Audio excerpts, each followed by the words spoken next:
Hello guys and welcome back. We're getting close now to the halfway point of this NHL season, and I wanted to take a look at the last NHL offseason's biggest moves and grade them with how they've been so far. We had a lot happen in this last offseason, ranging from big contracts like Steven Stamkos and big trades like Patrik Laine that have really turned out in interesting ways this year, and I wanted to go through and grade every single one of those deals. So make sure you watch till the end to see what grades we give across the board, and hit that subscribe button if you're new for more hockey content just like this all throughout the year, presented by BetUS. Now, I'm doing my best with the setup today because yesterday my mic stand broke, and then as I was going to record this video, my light broke as well. So I'm using my phone light. We're going to make it work. Let's get into the grades before something else breaks. Now, the first deals I wanted to mention today were some of the most interesting moves of the offseason. We don't usually see offer sheets, but when we do, it is pretty exciting. And we saw two this last offseason involving Edmonton and St. Louis, with Broberg and Holloway going to the Blues. Now, of course, both players are different, so the compensation ended up differently, as Philip Broberg got sent for a 2025 second and Dylan Holloway got sent for a third-round pick. Now, let's start with the player that got better compensation back for Edmonton and Philip Broberg, who got a second-rounder. He's somebody that has really played well with St. Louis so far. He did have that injury, but when he has played, he's actually put up some pretty good offensive numbers.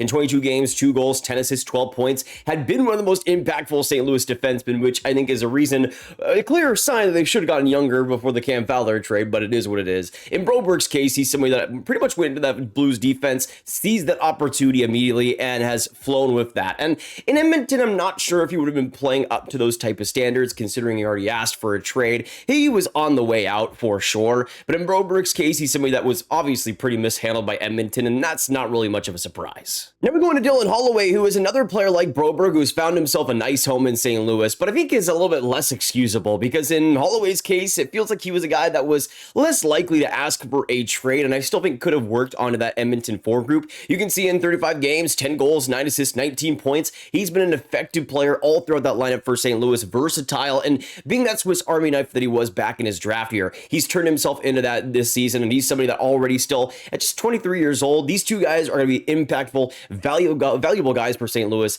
And considering the package, a second and a third, how likely is it that you're going to get two players better than Holloway and Broberg? Not likely, at least with how they play with St. Louis. It's been a home run for them. As for the grades on both of these deals for both teams, I'm going to give Edmonton a D-, not quite an F, because I think especially in Broberg's case, they were kind of forced to do this, but I still think a second and a third isn't the worst thing possible to get back for these guys. But in Holloway's case especially, I think it was a gross mishandling, and I think they could have really used him onto that foregroup. But I think for St. Louis, getting two younger guys is exactly what they needed. It hasn't really turned into much success so far this year, but when they have played, they have been effective in their roles, and I think it's exactly what St. Louis should be trending for anyways, so I'm going to give them a straight A. Definitely the Blues getting the advantage here in these two moves. Now, we have a lot more offseason moves to get to, but let's talk about today's sponsor in BetUS, which is the place to make picks throughout all the hockey season, whether it be on every NHL game, on every team, every matchup, or the Stanley Cup as well, the awards. There's so many options with BetUS.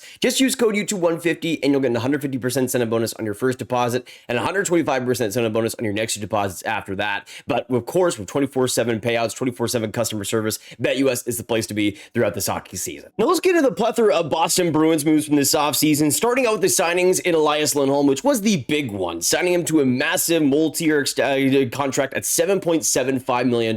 It was a pretty heavy gamble, and so far it's not really paid off. He's been about average for that Boston foregroup. He was someone that was looked in to come into that first line, potentially get some chemistry with Pastrnak, and finally really start getting back to his sane level, which is interesting because I think at Lindholm's best, he was with two great wingers in Tkachuk and Gaudreau in Calgary, and he was able to complement those type of guys in a goal-scoring role. But we just have not seen that type of player in a long time, and you can see so far in 35 games, he has 5 goals, 12 assists, 17 points, just hasn't been good enough. I'm going to give the Lindholm contract a D so far. It seems to be an absolute bust for the Bruins, who are trying to revamp that foregroup. There's been a lot of problems with that team, and I think Lindholm has been one of the biggest ones. But then you go on to Nikita Zadorov, who also got a pretty massive contract. Not nearly as much value as Lindholm got, but still $5 million on a pretty big long-term deal. In Zadorov's case, he's slightly younger than Lindholm, and I think has been a slightly better fit. Nothing all that crazy, but defensively, and of course with the big hits that Zadorov flies,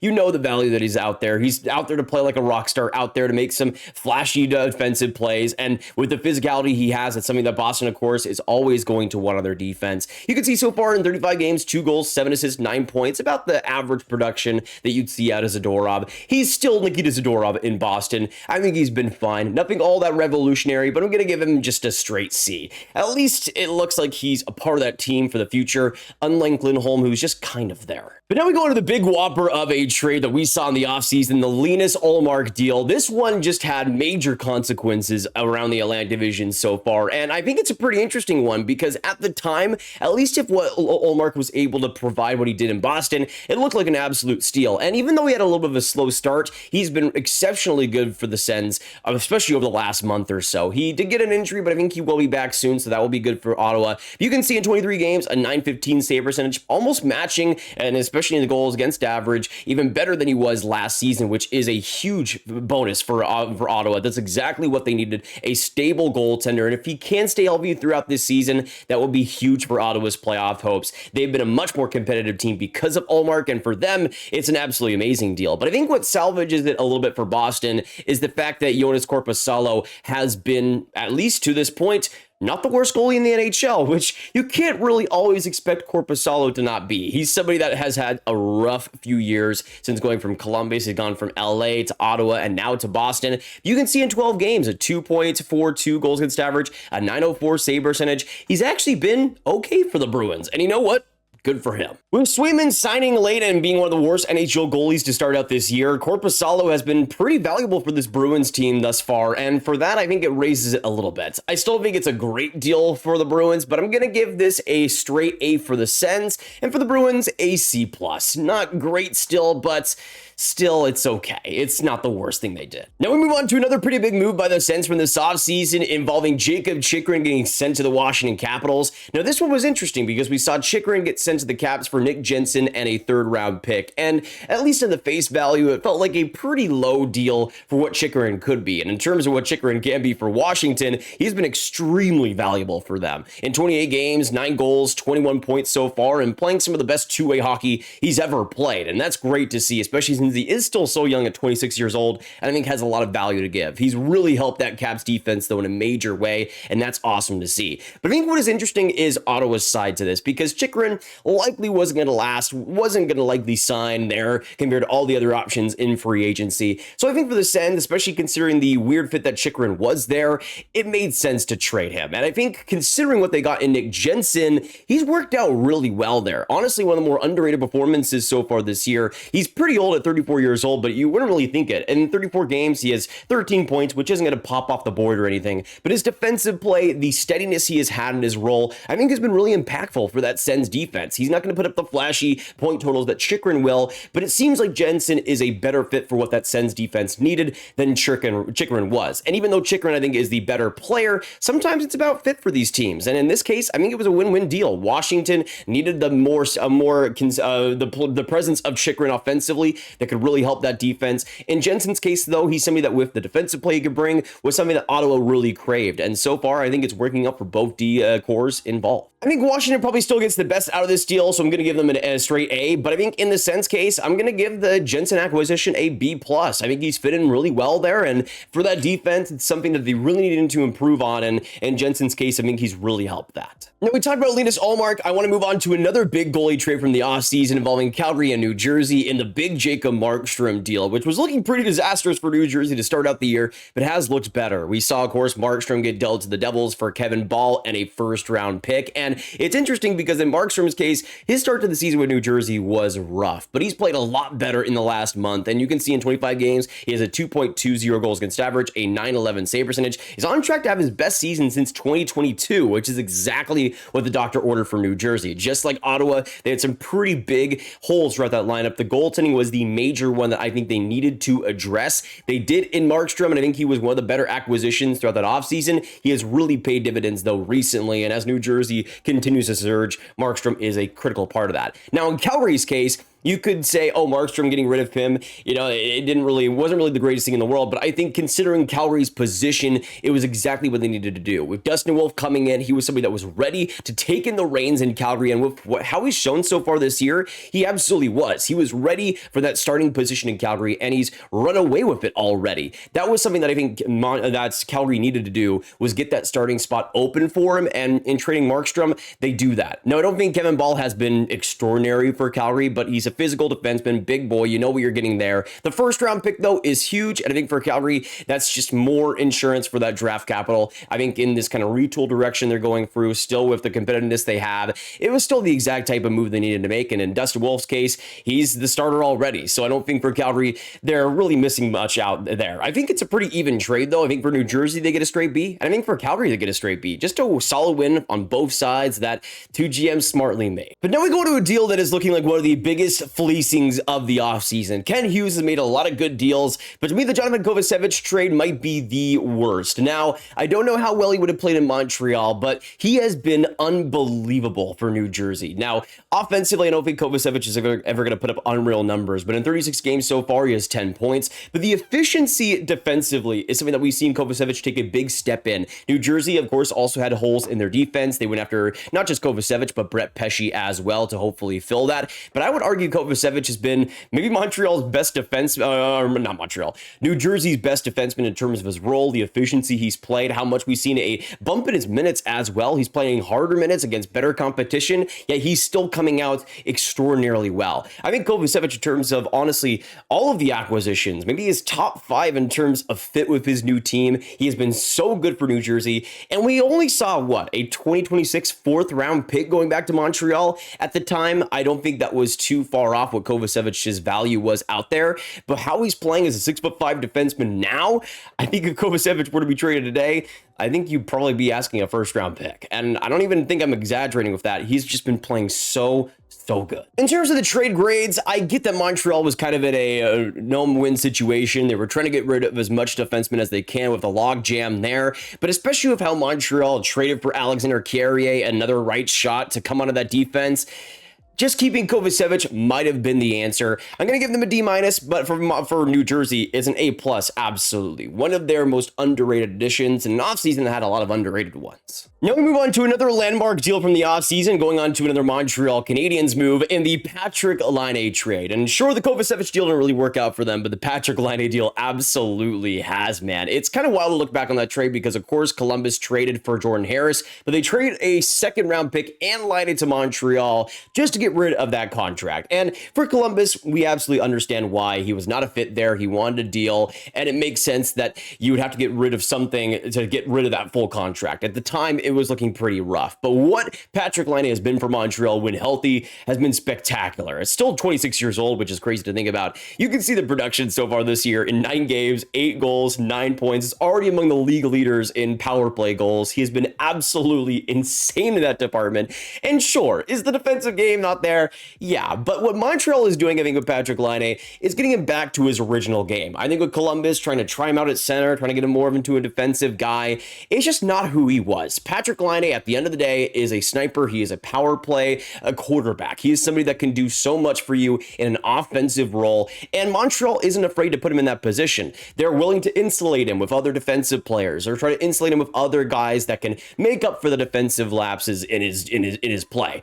But when he is at his best, when he is scoring goals, that's what you want to see Laine doing. That is when he, I think, is at his most valuable, and Montreal, I think, has realized that pretty well so far. In Jordan Harris's case, too, he's somebody that Montreal pretty smartly got rid of. He's somebody that does have some good smarts here and there, but has just not been a productive player for Columbus, and not even an everyday player either. Only playing 22 games, getting 1 assist for 1 point so far. A pretty easy guy to get rid of, and Montreal smartly did. They get a second-round pick for Laine, and with how well he's done, I think it's been a slam dunk. I'm going to give Montreal an A+, but for Columbus getting rid of that cap, I think it was pretty necessary for them, so I'm just going to give them a straight C. Now, one of the uses of that cap space for Columbus was getting a player like Shawn Monahan, and this is absolutely one of the offseason moves that I was the most wrong about. I wasn't really a big fan of the contract. In terms of the fit, I thought it could have been okay at the start, but he has been amazing for Columbus, and of course, with the passing of Johnny Gaudreau, I think exactly what that Blue Jackets locker room has needed. You can see in 3-4 games, he's slowed down a little bit recently, but still 11 goals, 17 assists, 28 points. He's been absolutely incredible for them,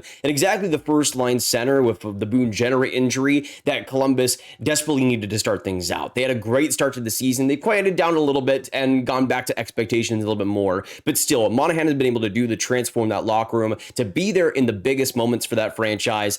It's an A+. Worth that deal already. I don't even care. Now going on to another veteran that's signed with a rebuilding team that I think has had some pretty great effects. It's been Tyler Toffoli that has been a major reason why the Sharks have had a resurgence this year. Now they're still not a top 10 team or anything, but they are competitive in almost every single game, and I think Toffoli is a big reason why. Now, of course, having the players around Celebrini to insulate him into the NHL, I think has been a really big thing and a critical piece of San Jose's success so far. Toffoli has been a big part of that, and he's somebody that in 36 games, 13 goals, 9 assists, 22 points, hasn't had the best production in the world, but he's somebody that has really taken the reins and leadership for that team already for San Jose. He's somebody that I think has been critical in that offensive role for them. I think he's another player like Monahan, and I forgot to give the A+ is there for Monahan. I think for Toffoli, he's also the A+ level. I think he, in terms of the leadership value, has done a lot for San Jose that they didn't have before. Then we go into the major trade that San Jose made. There's a few, like the Yaroslav Askarov. That one's a little bit too early to call, I would say, considering it's mostly prospects involved. But in terms of actual NHL players, you could argue that the most impactful move for San Jose this year has been acquiring Jake Walman. It's kind of ridiculous that trade actually happened in the first place, where Detroit paid a pick and Walman for San Jose to take him on, considering his cap hit wasn't even that high in the first place. He was making $3.4 million, and I'll be the first one to say that Walman last year wasn't the greatest thing in the world defensively. There were some major rough moments, but goal scoring wise, 12 goals in 63 games, still highly productive in the offensive zone, and you could see what he's been able to do with San Jose this year. In 31 games, 5 goals, 20 assists, 25 points. He's been critical to that San Jose defense. Still defensively has his rough moments here and there, but the confidence he's been able to provide for San Jose, the utility offensively, he has been brilliant. And I can't help but think for that Detroit defense, who is in a rough spot right now, who ended up going after Gustafsson for their offensive D, could have really used a Walman, they could have used a Shane Gostisbehere, or really anybody that they let go on that defense. I don't really understand what Detroit's doing with that defense in general, and trading Walman was another big issue with that. Now, I'm going to give for the San Jose side an A. I think it was absolutely phenomenal there. For Detroit, I think it's the first F of the video. Just truly an just insane trade from day one, and it's proved to be an insane trade, even more so than I thought. And Detroit is not done with the S. I want to talk about the Vladimir Tarasenko contract because this one really hurts me. Somebody that I've loved for a long time. Tarasenko, to me, has been one of my favorite players growing up. He's somebody that this year has just had a rough turn of things with Detroit. In 32 games, 4 goals, 8 assists, 12 points, 0 points over his last 5. He just doesn't look like he's having fun there in Detroit. And on paper, it seemed like a pretty solid addition for that middle six to boost some of that depth, to boost some of that goal scoring. But Tarasenko has just not been a fit, whether that be on the power play or just in any situation. Tarasenko has just not been a good player, a good fit, really anything for Detroit. And considering how much stock they put in him to really raise that offense, that just has not come to be. I think it's another F, honestly, for Detroit, especially in Tarasenko's case. I think he's somebody that looking for that next Stanley Cup, likely not going to get that in Detroit anytime soon. Then we go on to another pretty major trade from the offseason that's having pretty major ramifications. A 1-for-1 between the LA Kings and the Washington Capitals. Dubois for Kuemper, which is turned to be a pretty interesting one, especially for the Washington Capitals, who are criticized a lot for bringing on Dubois' full contract at $8.5 million. So far, I think it's actually been pretty good. It seems like every single Capitals move from this offseason and just in general recently has worked out for them so far this year. Dubois is no exception. You see in 33 games, obviously the goal scoring isn't going to be the main thing with him, but in 33 games, he has 5 goals, 20 assists, 25 points, especially recently. He's been a highly productive player for the Caps on the power play and just in all situations. He's really starting to find his game, and I think that is a great thing for Dubois. It's good that he's finally found a home with all the controversy we've seen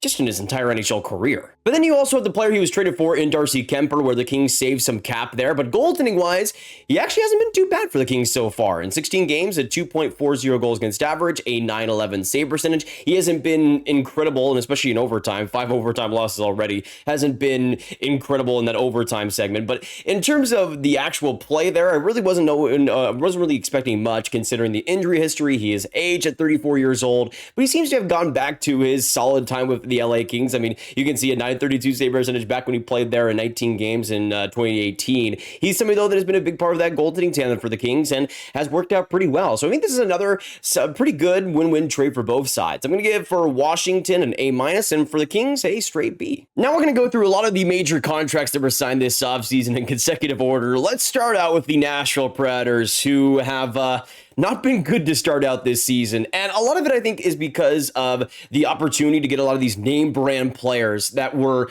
of course, very exciting to bring on. And I was overwhelmed by the fact that they got Steven Stamkos, Marcus O'Shea to a team already that had some pretty great moments throughout the last season. But I think we were all kind of swept with the players themselves and not how they would actually fit on the team. And I think the forward additions, especially in Stamkos and Marchessault, are a great example of how synergy can, I think, play a part in a team's performance a lot.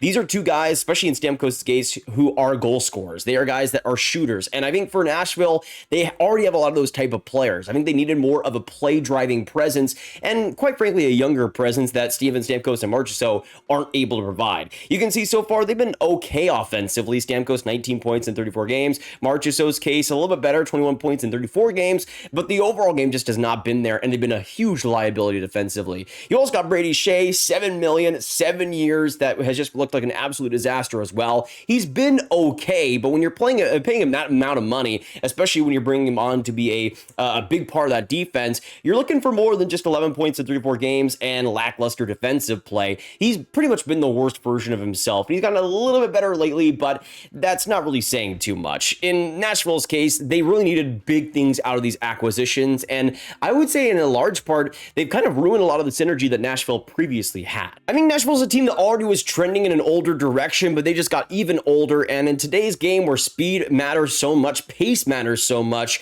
I think Nashville took a pretty big misstep. And in a lot of cases, I think is having to rethink their identity as a team. In terms of the grades, I think Stamkos is a D-. Marchessault, I think, has been a little bit better. I'm going to give him a D+. In Brady Shea's case, I'm going to give him an F. That contract is just looking like an absolute albatross. Now let's go on to another team in the West that made some pretty major moves in the Seattle Kraken, getting both Brandon Montour and Chandler Stevenson. Now, I was a pretty big critic of these contracts when they were signed. I thought they would be okay to start out for the Kraken. They would alleviate a role that I think Seattle needed some more offensive ability, especially in Montour's case on the defense. He was somebody that with Vince Dunn could really work on the power play. And in Stevenson's case, I think they could have used some more speed. Stevenson brings that in spades. But I think in terms of what the players are and the contracts they signed, I still don't know if it's all that great, especially when those contracts are going to be in the second half of their deals. In Montour's case, though, I think he's been pretty solid for the Kraken. 8 goals, 21 points in 35 games. Stevenson, of course, does what he does. He's a complete defensive liability, but he scores points here and there. He brings speed. The playmaking is always going to be consistent. You know what you're getting out of Chandler Stevenson. Is he worth the long-term deal? I still don't think so, especially since the Kraken really haven't changed that much offensively since he's been there. But I think they've been still a little bit better than I expected. So all in all, I'm going to give Brandon Montour a C+ and Stevenson a straight C. Now, another player that's been a great fit has been Jake Guentzel. It's not really too much of a surprise that he's lighting things up with Tampa Bay, but he's somebody that has been a pivotal piece of that forward group. In 31 games, 18 goals, 16 assists, 34 points. A lot of people saying, why did the Pittsburgh Penguins get rid of him? I kind of agree with that, especially if they're trying to contend. But in Guentzel's case, it seemed like he wanted to leave Pittsburgh eventually and just go on to a team that had better options for him for the future. And in Tampa Bay's case, with players like Kucherov and Points and all the offense they have there in that top end, Guentzel fits in perfectly with the finishing ability, with the speed, and just some of the quickness that he has around the ice. He's been a good fit, though, for Tampa Bay and a really fun one to watch, and I think that's awesome to see. Guentzel always deserves a lot of success for just how underrated he is, and even though he's 30 years old, which kind of makes me feel old, he's been awesome for Tampa Bay, and for that cap at $9 million, exactly as advertised. Now, the last move I want to talk about today is another Tampa Bay move, though, this time on the trade side that kind of came out of nowhere,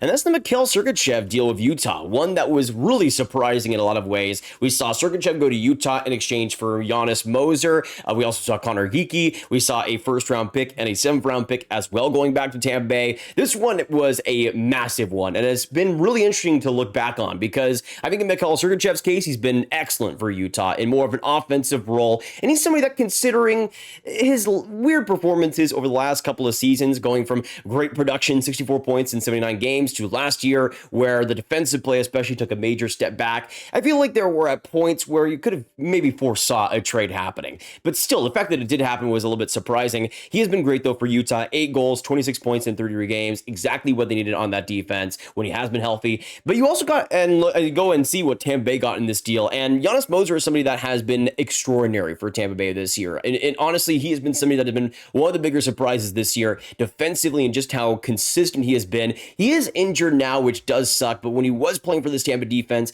he was a critical part of it. Kind of reminds me a little bit of what we talked about earlier in the Chikrin and Jensen deal, where the team might not necessarily get the better defenseman out of it, but it might be a better fit for their defense. In Moser's case, I think you could make the case for that. But you also got Connor Geekie, who was a little bit of a surprise to instantly step into the NHL. He's playing a role on the line with Chiarelli and Hagel, and kind of in a chemistry role where he's insulated with some really good players there. He's been solid in that position. 10 points in 31 games, but the chemistry he's been able to do provide for them, the all-around effort he's been able to provide for them too, to get them pucks and to make their lives easier, has been really awesome to see at just 20 years old. And you also got the picks as well that Tampa Bay got back, and honestly, considering everything, I think they did pretty well here. I think for Tampa Bay, they get a straight A, and for Utah, just a little bit less at an A-, but still Sergachev has been pretty great for them. But that's my review of all the offseason trades we saw and how they performed up to this point. If you guys did enjoy, make sure that like button, hit that subscribe button, and hit the notification bell, and let me know your thoughts down below as well on what you guys think of all these deals, all these moves, how they performed up to this point, what you agreed with, what you disagreed with on my grades as well. And let me know all your thoughts down below. Of course, should have all the hockey fans you guys know online, get it out there and click on this card for all of my rankings content right in one playlist. And of course, sign up to BetUS today using code YouTube150. I will see you guys in the next one, though. Have a fantastic hockey day, and goodbye.